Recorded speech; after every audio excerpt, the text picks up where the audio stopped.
Good afternoon friends. Abhishek Mishra YouTube channel में आप सभी का हार्दिक अभिनंदन करता हूं। दोस्तों, जैसा कि अभी मैं देख रहा था एसएससी सीपीओ के थ्रू लगभग 4200 के आसपास में सब इंस्पेक्टर की भर्ती आई हुई है। इसी के रिगार्डिंग मैं भी इससे पूर्व में सीपीओ 2015 बैच में मैं क्लियर किया था और सब इंस्पेक्टर मुझे मिला था। तो अपना जो कुछ भी एक अनुभव है कि मैंने कैसे सीपीओ का एग्जामिनेशन को क्लियर किया था, आप लोग के समक्ष रखूंगा।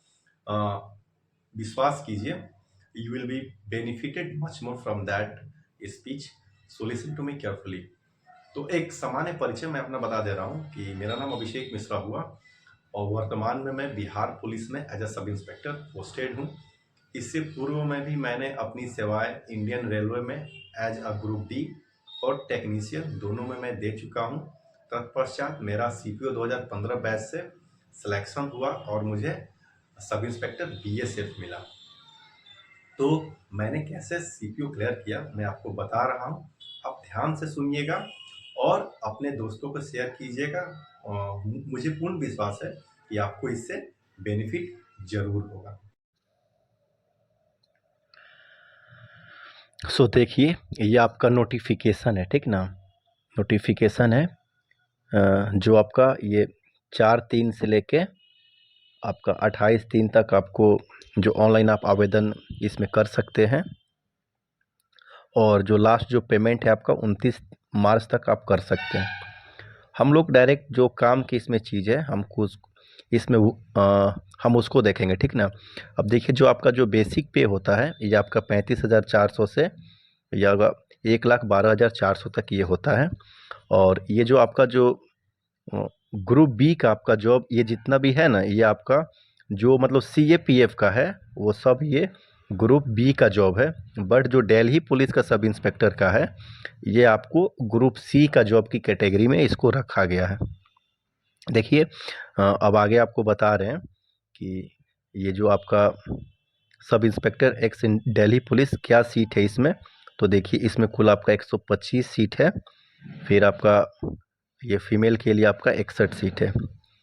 तो कुल आपका ये हो गया लगभग 250 के आसपास में ये 186 के आसपास में आपका सीट हो गया दिल्ली पुलिस में। फिर आपका ये बीएसएफ में आपका ये कुल 892 है। फिर इससे ज़्यादा आपका ये सीआईएसएफ में 1597 है। सीआरपीएफ में आपका 1172 है। फिर ये आईटीबीपी में आपका 278 है। फिर ये आपका एसएसबी में 62 है। कुल आपका यहाँ पे 4001 आपका सीएपीएफ में है और लगभग 200 के आसपास में उधर, तो कुल 4200 के आसपास में। तो हम लोग ये क्रम वाइज देखते हुए चलते हैं कि बहुत लोग का इसमें डाउट रहता है कि मतलब हमारा प्रीफरेंस कैसा होना चाहिए। तो देखिए, 1 नंबर में यदि आपको मिलता है पहले, तो 1 नंबर में आपका दिल्ली पुलिस हो जाएगा। दिल्ली पुलिस आपका 1 नंबर में सबसे इसमें बेटर होगा। फिर 2 नंबर में आपका जो प्रीफरेंस रहेगा वो आपका सीआईएसएफ रहेगा, ठीक। 3 नंबर में आपका यदि कोई प्रीफरेंस रहेगा तो फिर आपका एसएसबी रहेगा, ठीक ना। ये आपका एक सामान्य प्रेफरेंस जो स्टूडेंट देते हैं आगे, ऐसा रहता है। बट बहुत लोग जो पंजाब के हैं, हरियाणा के हैं, जिनको एक पैशंस होता है कि मुझे आर्मी में जाना है, और वो लोग आर्मी में यदि किसी कारणवश उनका सिलेक्शन नहीं हो पाता है तो फिर वो लोग 1 नंबर में तो दिल्ली पुलिस देते हैं, फिर 2 नंबर में वो बीएसएफ दे देते हैं, ठीक ना। क्योंकि बीएसएफ जो फोर्सेस हैं वो थोड़ा सा एकदम मिलता जुलता आपकी आर्मी की तरह ही हूबहू है, ठीक। तो ये आप इसका क्रम वाइज जो प्रीफरेंस हो गया, दिल्ली पुलिस, सीआईएसएफ, एसएसबी, उसके बाद से आपको जो इच्छा करे दे दीजिए, सब बात बराबर है। नेक्स्ट हम आगे चलते हैं। तो आपका ये दिया गया है कि reservation and suitability of post, ठीक ना। कैसे रिजर्वेशन, तो जो हर तरह के जो मतलब जो जो आपका जो रिजर्वेशन का जो प्रोसेस है हर एग्ज़ाम में, वो आपका इसमें भी सेम है। मुख्य मुख्य बातें हम आपको बताएंगे। जो ये नेशनल आपका सिटीजनशिप है जो हर एग्ज़ाम में रहता है, ये भी सेम है। अब देखिए, यहाँ पे मुख्य चीज़ है कि आपका जो एज लिमिट है वो आपका 20 से 25 है सामान्य के लिए, ठीक ना। बाद बाकी जिसको छूट मिलता है वो इससे अलग अपना ले सकता है। तो इसका मतलब ये हुआ जो कट ऑफ डेट आपका है वो 1/8/2024 से, इससे पहले मतलब इस तारीख को आपका 20 से 25 के बीच में होना चाहिए। नेक्स्ट आपका देखिए छूट जो है SC ST के लिए 5 साल है, OBC के लिए 3 साल, जो हर एग्ज़ाम में मिलता है उसमें ये भी इसमें छूट आपका मिला हुआ है। नेक्स्ट हम आगे आपको चलते हैं, दिखाते हैं जो हम बताना चाहते हैं। अब देखिए जो आपका एजुकेशनल जो आपका एसेंशियल जो क्वालिफ़िकेशन है, आपकी जो योग्यता वो 1/8/2024 तक होना चाहिए, ठीक ना? इस तिथि के पहले आपका यदि आप पास कर लिए हैं ग्रेजुएशन तो ठीक है, नहीं तो आप यदि अपीयरिंग कैंडिडेट भी हैं तो आप एग्ज़ाम दे सकते हैं, बशर्ते 1/8/2024 के पहले आपके पास ये जो आपका ग्रेजुएशन का सर्टिफिकेट है वो आपकी रिज़ल्ट आ जाना चाहिए और आपके पास जो एसेंशियल सर्टिफिकेट है वो आपके पास होना चाहिए। नेक्स्ट हम आगे इसमें चलते हैं, फिर देखिए सबसे आपका जो मेन है वो है स्कीम ऑफ एग्जामिनेशन, ठीक ना? इसी को समझना है हम लोग को।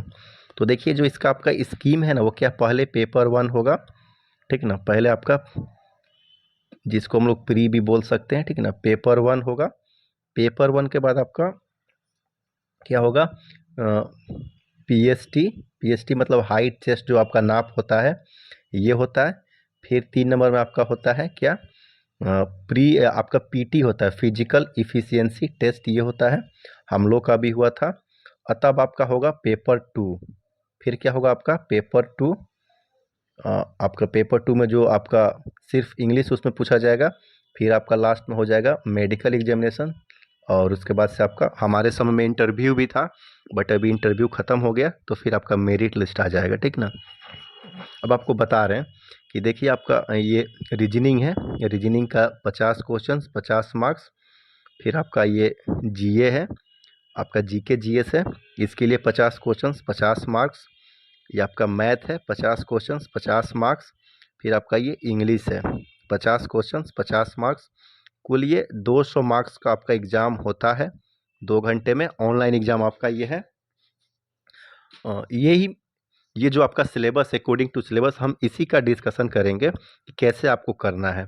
तो ये जो आपका 200 नंबर का एग्ज़ाम होगा, एग्ज़ाम के बाद इसमें एक कट ऑफ निकलेगा, कट ऑफ निकलने के बाद फिर उन लड़कों को आपको पीएचडी के लिए बुलाया जाएगा, ठीक ना? उनका हाइट क्या है, उनका वेट क्या है, ये सब उसमें नाप तोल होता है। फिर उसके बाद से जो वहाँ पास कर गए तो ठीक है, लगभग लोग पास कर जाते हैं इसमें। उसके बाद से फिर आपको पीईटी के लिए बुलाया जाएगा, फिजिकल इफिशियंसी टेस्ट, जिसमें आपका रनिंग होता है, हाई जंप होता है, ये सब इसमें शामिल है।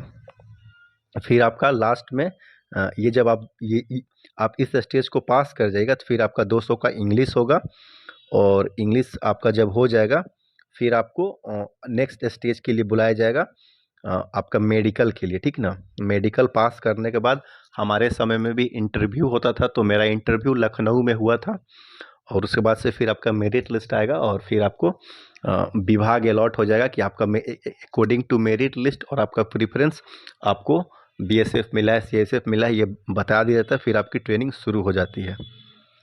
ये रहा एक सामान्य। अब हम बात करेंगे कि इसको करना कैसे है। तो इसमें जो आपका देख लीजिए जो ये सिलेबस है, सिलेबस में आप मान सकते हैं कि आपको 400 नंबर का एग्ज़ाम है, ठीक ना? आपको 400 नंबर का एग्ज़ाम कैसे है, तो देखिए ये 200 आपका पेपर 1 में हो गया, 200 मार्क्स पेपर 1 में, और फिर ये आपका पेपर 2 में आपको 200 मार्क्स का एग्ज़ाम यहाँ भी है आपका इंग्लिश का, ठीक ना?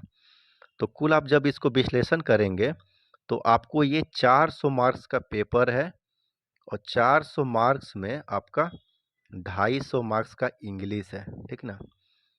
It contains 250 marks English among 400 marks. तो अब आपको ये समझ में आया होगा कि इस सीपीओ के एग्ज़ाम में सबसे जो महत्वपूर्ण चीज़ है वो इंग्लिश है, ठीक ना? मुझे जो इंग्लिश का जो एग्ज़ाम हुआ था तो मुझे 200 में से 136 मार्क्स आया था उस समय। चूँकि हम लोग बिहार के हैं तो बहुत ज़्यादा अच्छा इंग्लिश नहीं था, बट इतना ज़रूर था कि सीपीओ हो जाए, पास कर जाए, तो इतना था। मुझे यही मार्क्स आया था और मेरा सिलेक्शन हुआ था। तो हमने कैसे तैयारी किया, how I just cleared in English all sections, so I would tell you, listen to me carefully. तो इंग्लिश के लिए आपको करना क्या है ना कि अभी देखिए उस जब मैं निकला था सीपीयू तो उस समय आपका ऑनलाइन स्टडी का उतना चलन नहीं था, तो थोड़ा-सा वर्ड वगैरह याद करना हार्ड था। बट अभी देखिए आपको यूट्यूब पे बहुत सारा ऐसा चैनल है जहाँ से आप वर्ड है आप वर्ड को आप अच्छे से याद कर सकते हैं, प्रैक्टिस भी कर सकते हैं, इसका आप सहारा लीजिए। बट इंग्लिश के लिए देखिए आपको 2-3 बुक मैं बता रहा हूँ, उसको आप ज़रूर लीजिएगा। एक जो इसमें सबसे महत्वपूर्ण बुक है, a mirror of common error, ठीक ना? A mirror of common error, common error, इसको आप जरूर लेना है। यह मतलब एक ऐसा बुक है ना, a mirror of common error, कि इससे आपका जितना भी ग्रामर का पोर्शन है, जितना भी ग्रामर है, ठीक ना, आपका जो जैसे कि आपका दो पार्ट्स में आपका इंग्लिश जो डिवाइड हो जाता है, एक तो आपका हो जाएगा वर्ड बेस्ड इंग्लिश, फिर आपका एक हो जाएगा आपका ग्रामर बेस्ड इंग्लिश, तब आपका एक हो जाएगा इंग्लिश की समझ, जिसको बोलते हैं कंप्रीहेंशन, ठीक ना। तो इसमें आपका जो ग्रामर बेस्ड इंग्लिश है ये भी एक एक आपका अच्छा रोल अदा करता है। और फिर आपका जैसे दो भाग में इसको हम बांट देते हैं, तो एक आपका जो ग्रामेटिकली आपका जितना भी इंग्लिश आ गया, जैसे इसमें आपका आ गया कॉमन एरर, ठीक ना, कॉमन एरर आ गया, आपका सेंटेंस इम्प्रूवमेंट आ गया, फिर आपका नो इम्प्रूवमेंट हो गया, फिर आपका अ, आपका पैसिव हो गया, एक्टिव वॉइस हो गया, जितना भी आपको एक बेसिक आपका सेंटेंस वर्ब एग्रीमेंट हो गया, आर्टिकल हो गया, जितना भी मतलब एक आपका बेसिक पार्ट है, तो लगभग 120 मार्क्स का इधर आपका वैल्यू है, लगभग 50% प्लस, ठीक ना, प्लस है। अ, कम से कम आपको मतलब 120 क्वेश्चंस आपका इधर कवर करेगा। फिर एक तरफ आपका इंग्लिश कॉम्प्रिहेंशन हो जाएगा, कॉम्प्रिहेंशन हो गया, फिर आपका ये क्लोज टेस्ट हो गया, क्लोज टेस्ट हुआ, फिर आपका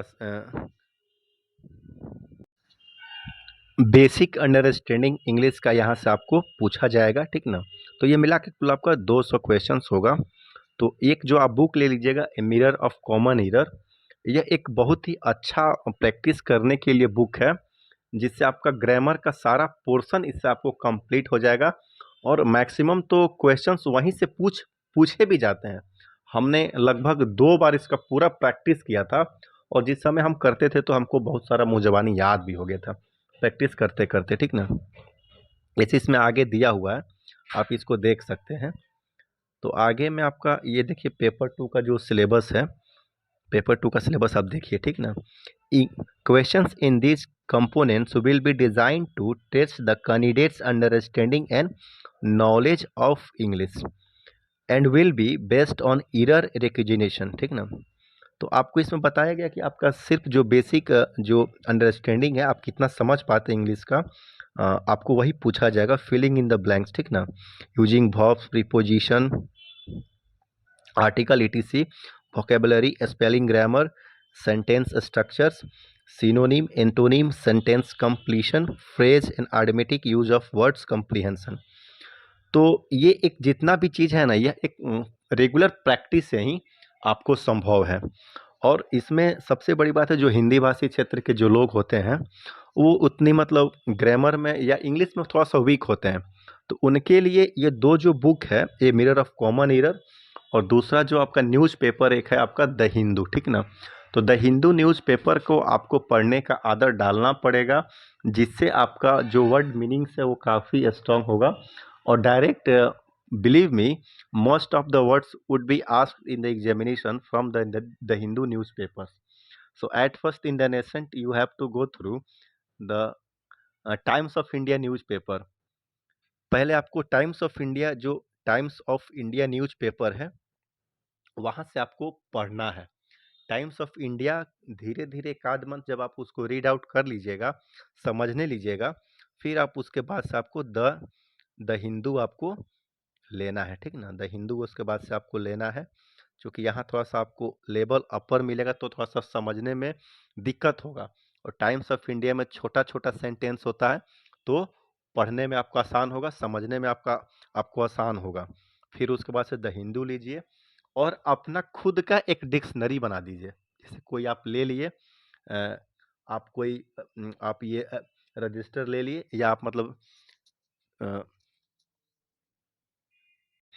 और जैसे उस रजिस्टर में आपके पास ये होता है कि वर्ड आपको मतलब जो डिक्शनरी होता है, तो ए से पहले लिख लीजिए, फिर बी से लिख लीजिए, सब में 5-5, 10-10 पेज छोड़ दीजिए। क्योंकि देखिए कुछ ऐसा शब्द है जहाँ से वर्ड ज़्यादा बनते हैं, जैसे ए हुआ, एस हुआ, ऐसा लेटर अपने डिक्शनरी में देख लीजिए, उसी हिसाब से एक बना लीजिए। और द हिंदू न्यूज़पेपर में जैसे ही आप वर्ड देखिएगा, तो वर्ड देखने के बाद यदि आपको नहीं आता है तो डिक्शनरी पास में रखिएगा, गूगल कर लीजिएगा, उसको खोज के फिर उसमें लिखना है। ये एक ऐसा हैबिट है कि आप 3-4 महीना कर लीजिएगा, तो आपके पास एक बहुत ही अच्छा वर्ड का कलेक्शन हो जाएगा और आपके पास वो एग्जाम में पूछे जाने वाला आपका जितना भी ये सिनोनिम एंटोनिम है, आपको यहीं से पकड़ में आ जाएगा। विश्वास मानिए, जिस समय हम एग्जाम दिए थे, तो मेरा भी 10 में से 7-8 सिनोनिम एंटोनिम सही हो जाता था। तो अब बस ऐसे ही किए, ऐसा नहीं कि कुछ मतलब हम अलग किए, ऐसा ही खोजते थे डिक्शनरी से और बनाते थे। तो ये एक आपका बेसिक हो गया और ये देखिए 250 जो क्वेश्चंस आपका ये है पेपर 1 पेपर 2 इंग्लिश में, यहीं से आपका सिलेक्शन की द्वार खुल जाता है। ठीक। और फिर मैं फिर आपके समक्ष जब आऊँगा तो धीरे-धीरे इसका मैं बारीकियों को मैं आपके समक्ष मैं लाता रहूँगा। और फिर देखिए आपका जो ये पेपर 1 में आपका ये मैथ रीजनिंग है, तो देखिए मैथ रीजनिंग के लिए हम हम आपको ये सलाह ज़रूर देंगे कि कहीं आप इंग्लिश का क्लास ज़रूर पकड़ लीजिएगा। यदि अभी तक आप इंग्लिश नहीं पढ़े होंगे, तो आप इंग्लिश कहीं ज़रूर पढ़ लीजिएगा। If you go through the if you go through with the teacher, definitely something English would be grasped by you. Otherwise it would be very difficult to learn English yourself. खुद से English सीखना थोड़ा सा कठिन हो जाता है। आप किसी टीचर के थ्रू पढ़िएगा तो आपको बेटर होगा। तो इंग्लिश का टीचर आप ज़रूर कहीं पकड़ लीजिए, ऑनलाइन ऑफलाइन, और साथ साथ में जैसे जैसे बताया जा रहा है आप कीजिए, आपका इंग्लिश पावर बहुत अच्छा हो जाएगा। मैथमेटिक्स के लिए 50 में जो है देखिए बहुत सारे जो अपना हिंदी भाषी हैं वो 50 में 30 तो आराम से बना ही लेते हैं। थोड़ा सा बेटर करने के लिए करना क्या है कि आपको एसएससी का जितना प्रीवियस ईयर का मैथ का क्वेश्चंस है, आप उसको प्रैक्टिस कीजिए, मैक्सिमम प्रैक्टिस कीजिए। या हम तो आपको इसका क्लास करने के लिए नहीं कहेंगे। यदि आपको 10 तक खुद स्वयं से पढ़े हैं तो आप आराम से बना लेंगे, ठीक ना। अब इसमें कहीं जाके पढ़ने में आपका टाइम ज़्यादा वेस्ट होगा, तो आप ये प्रैक्टिस कीजिए। प्रैक्टिस के दौरान यदि आपका जिस पोर्शन पे आपको वीक लगता है, जैसे मान लीजिए आपका टाइम एंड वर्क वीक है, तो आप आराम से यूट्यूब से आप देख लीजिए, सहायता लीजिए वहाँ से, किस टाइप का आपका सवाल फंस रहा है, आप उसको कंप्लीट कीजिए। या राकेश यादव सर का भी बहुत सारा नोट्स है, उसको लेके आप कर सकते हैं वहाँ से। जीके जीएस के लिए आँख मूंद के एकदम लूसेंट किताब लीजिए और पढ़िए, बेटर है। क्योंकि इसमें क्या होता है कि इसका जो जीके होता है, इसका इकोनॉमिक्स इसका टर्मिनोलॉजी एसएससी का जो जीएस होता है तो कुछ अलग होता है। इसमें यदि आप 50 में 30 जीके आपका सही हो गया, तो समझिए कि आपका बहुत ही अच्छा जीके है। ठीक। रीजनिंग के लिए कहीं नहीं पढ़ना है, ओनली प्रैक्टिस प्रैक्टिस। आसान इसका एसएससी का रीजनिंग रहता है, आप ऐसे भी इसको कर लीजिएगा। मिला जुला के आपको प्री में यदि 200 क्वेश्चंस में यदि आपको 140 तक आता है, तो आपका बहुत ही अच्छा स्कोर है और फिर आपका ये मेरिट लिस्ट तक ले जाएगा, ठीक ना। और फिर इधर आपका जो इंग्लिश है, इंग्लिश में भी यदि 140 150 आपको आ जाता है, 150 तक, तो एक बहुत अच्छा स्कोर होगा और आपको मेरिट लिस्ट तक डिफिनिट आपको वहाँ तक ये लेके चला जाएगा। फिर जैसे जैसे होगा, चूंकि देखिए जिस समय हमारा सिलेक्शन हुआ था सीपीओ में, उस समय से अभी का परिदृश्य अलग हो गया है। क्योंकि उस समय इंटरव्यू था, तो बहुत लोग के इंटरव्यू में कम नंबर आया, ज़्यादा जो मेरा जो मार्क्स था इंटरव्यू में वो 69 था, ठीक ना, 100 में से। तो ये थोड़ा सा एक डिफरेंट हो जाता है, बहुत लोग को 38 आ गया, तो बहुत डिफर करता है मेरिट। बट अब तो आपका इंटरव्यू है नहीं, तो इतना इतना मार्क्स यदि पेपर 1 पेपर 2 में दोनों मिला के 280 290 300 तक ले जाते हैं, तो एक बहुत ही अच्छा स्कोर आपका हो जाएगा। और आपको मिल जाएगा। चूँकि इस बार की जो वैकेंसीज़ है वो बहुत ही अच्छा, बहुत ज़्यादा वैकेंसीज़ है। आप थोड़ा भी कॉन्शियस हो जाइएगा, फिजिकल निकाल लीजिएगा, मेडिकली फिट है तो आपका सिलेक्शन डेफिनिट हो जाएगा। और फिर देखिए जैसे-जैसे हमको इसका अध्ययन कर रहे हैं, आपको हम आपके समक्ष सीपीओ को आसान तरीके से निकालने का और भी ट्रिक्स आपको बताएँगे। तब तक के लिए फ्रेंड्स बाय। आप चैनल को सब्सक्राइब ज़रूर करें। ठीक है फ्रेंड्स, बाय।